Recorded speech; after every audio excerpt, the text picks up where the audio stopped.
Tampang dua jukir di Tambora usai tipu pengendara pakai uang mainan, kini ditangkap. Petugas unit Reskrim Polsek Tambora menangkap dua orang juru parkir, jukir, liar yang diduga menipu pengendara motor dengan modus menukar uang asli dengan uang mainan.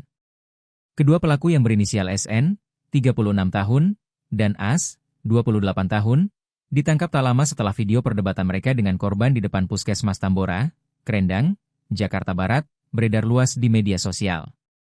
Peristiwa ini bermula pada Senin, 29 Desember 2025, saat korban baru saja keluar dari klinik di wilayah Krendang dan mengeluarkan sepeda motornya.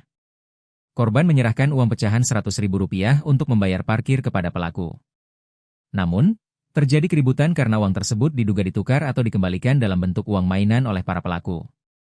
Terkait insiden ini, Sudrajat menjelaskan bahwa penyidik masih mendalami motif para pelaku.